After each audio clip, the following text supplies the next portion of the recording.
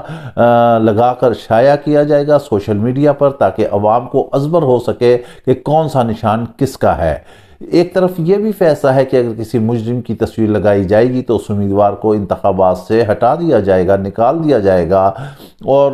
اسے الیکشن نہیں لڑنے دیا جائے گا۔ لیکن اب یہ ہے کہ اگر سوشل میڈیا پہ چل رہا ہے تو وہ ایک علیحدہ چیز ہے، لیکن اگر بینرز پر چلتا ہے تو میں بھی کہ وہاں پر پابندی ہوگی۔ ایک بات اور اہم ہے کہ جو حامد میر نے آپ کو گزشتہ بتائی ہے، جو ہم نے آپ کو ویلاگ سے قبل جو ہم نے آپ کو ان کے بیانات اور ان کے تجزیے سنائے ہیں، انہوں نے کہا کہ دیکھیں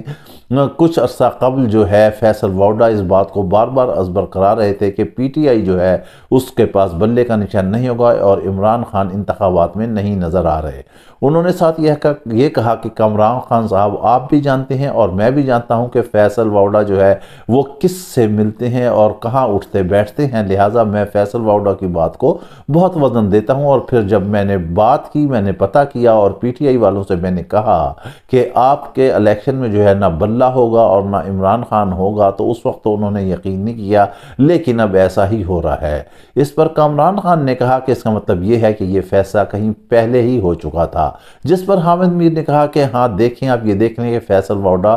بار بار اس بات کو کہہ رہے تھے۔ اب یہ نقطہ جو ہے انتہائی اہم ترین ہے کہ اتنے عرصے پہلے کیا مبینہ طور پر یہ فیصلہ ہو چکا تھا، یہ فیصلہ کر لیا گیا تھا کہ عمران خان کو ہٹانا ہے اور بلے کو ہٹانا ہے، اور یہ تمام پری پلان باقاعدہ طور پر یہ فیصلہ سنایا گیا ہے۔ اب اس میں کتنے حقائق ہیں یہ تو جب مورخ لکھے گا اس کے بارے میں وہ سارا کچھ ہی بتائے گا۔ ایڈوکیٹ صدیق نے بھی سارا کچھ بتایا ہے کہ سپریم کورٹ جو ہے کیسے نہیں کر سکتی تھی، اور وہ سوالات کیے گئے ہیں جو کہ الیکشن کمیشن نے بھی نہیں کیے۔ اب دوسری جو ایک اہم ترین بہت بڑی خبر ہے وہ ہم آپ کو بتاتے ہیں۔ الیکشن سے پہلے ایک بہت بڑا اہم ترین استعفیٰ جو ہے وہ سامنے آنے جا رہا ہے۔ اب وہ جیسے ہی استعفیٰ سامنے آئے گا تو آپ یہ سمجھ لیں کہ ان سیاسی حالات کی جو ہے بالکل ہی کایا ہی پلٹ جائے گی، کروٹ ہی بدل جائے گی۔ وہ کون سا استعفیٰ ہوگا، وہ کیسا استعفیٰ ہوگا، وہ کون سی شخصیت استعفیٰ دے گی، یہ آپ کو ہم ٹھہر کر بتائیں گے۔ آپ کو تھوڑا سا صبر کا دامن جو ہے وہ تھامنا ہوگا، کیونکہ ابھی سے اگر اس خبر کے بارے میں آپ کو ڈیٹیل آگاہی کرا دی گئی تو شاید حالات جو ہیں وہ کسی اور طرف ہی یو ٹرن کر کے لے جائیں، کیونکہ بہت زیادہ اندرون خانہ سیاستدانوں کے حالات جو ہیں وہ گمبھیر ہوتے چلے جا رہے ہیں، اور ایک دوسرے کے سمجھ لیں کہ یہ باقاعدہ طور پر تو دست و گریباں نہیں ہیں، لیکن یہ لوگ جو ہیں لفظی بمبارمنٹ اتنی کر رہے ہیں۔ آپ دیکھ رہے ہیں کہ بلاول کہہ رہے ہیں کہ ہم تیر سے شیر کا نشان کھیلیں گے، اور ادھر سے ہی نون لیگ کی اسی طرح کی گولہ باری ہو رہی ہے، اور جتنا مریم نواز چیخ چیخ کر گلے پھاڑ پھاڑ کر یہ کہہ رہی ہیں کہ بلہ نشانی نہیں تھا، یہ تھا وہ تھا، اب میں ان کے الفاظ یہاں نہیں دہرا سکتا، جیسے بلو دا بیلٹ تقاریر کر رہی ہیں، مگر یہ سوچ لیں کہ ابھی حالات جو ہے وہ بدلتے ہوئے نظر آ رہے ہیں۔ ہم نے آپ کو بتا دیا تھا کہ جنوری میں جو ہے وہ بڑی بڑی خبریں آئیں گی۔ ہمارے جو محترم سینئر استاد ہیں جن سے ہم اکثر گاہے بگاہے جو ہے کتھارسس کرتے رہتے ہیں، امتیاز رفیع بر صاحب، انہوں نے بھی یہی کہا کہ اگر یہ الیکشن ہو بھی جاتے ہیں، جیسے بھی ہوتے ہیں، جو بھی جیتا ہے، لہٰذا یہ الیکشن جو ہے زیادہ دیر سسٹین نہیں کر سکیں گے، حکومت زیادہ دیر سسٹین نہیں کر سکے گی، اور تبدیلی آئے گی۔ اور پھر آپ یہ دیکھ لیں، کیونکہ قوم جو ہے وہ ٹھان چکی ہے کہ اس نے اپنے کپتان کو ہی لے کر آنا ہے۔ رہ گیا سپریم کورٹ کے فیصلہ، تو جیسے ہی جب چیف جسٹس یہ ریٹائر ہوتے ہیں، نیکسٹ چیف جسٹس آتے ہیں، تو آپ یہ دیکھیں گے کہ اس فیصلے کے ساتھ کیا معاملات ہوتے ہیں۔ دنیا بھر میں جو ہے کہیں ایسا نہیں ہوا۔ اب پاکستان کی جو ہے انتہائی سستی ہو رہی ہے، سیاسی حالات کے حوالے سے، انتخابات کے حوالے سے، عمران خان کے جیل میں رہنے کے حوالے سے، جمہوریت اور جمہور کی آواز نہ سننے کے حوالے سے، حق تلفی کے حوالے سے، اور لیول پلینگ فیلڈ کے حوالے سے۔ اس وقت پوری دنیا دیکھ رہی ہے کہ دو جماعتیں جو ہیں وہ الیکشن لڑ رہی ہیں، اور ایک جماعت کو جو ہے قطعی طور پر کارنر کر دیا گیا ہے، اسے دیوار سے لگا دیا گیا ہے۔ نہ ان کے پاس جو ہے الیکشن کا انتخابات لڑنے کا نشان ہے، نہ ہی ان کے امیدوار ایک جھنڈے تلے جمع ہیں۔ لیکن ہم آپ کو یہ بتا دیتے ہیں کہ اب یہ جو سارا فیصلہ ہوا ہے، اس کی وجہ سے چھانگا مانگا کی صحت اور چھانگا مانگا کی سیاست اور ہارس ٹریڈنگ جو ہے وہ وسیع پیمانے پر پھیل جائے گی، اور جب آزاد امیدوار جیتیں گے تو اس کے بعد ان کی سودے بازی جو ہے وہ کھلے بندوں ہوگی، جس سے ملک میں کرپشن کا نظام ایک دفعہ پھر پروان چڑھنا شروع ہو جائے گا۔ اور کپتان اسی کرپشن کے خلاف ہے، اس کا جہاد ہے کرپشن کے خلاف، اس کا جہاد ہے منی لانڈر کے خلاف، اس کا جہاد ہے ملکی مفادات کے لوٹنے والوں کے خلاف، اس کا جہاد ہے اپنی عوام کو نیا پاکستان دینے کے لیے، جہاں انصاف ہو، جہاں ان کے حق کی بات کی جائے، جہاں ان کے روزگار ہو، جہاں ملک ترقی کرے۔ اس کے ساتھ ہی آپ ہمیں اجازت دیجیے، اپنا خیال رکھیے گا۔ ویلاگ پسند آئے تو لازمی لائک اور شیئر کیجیے گا۔ اللہ حافظ۔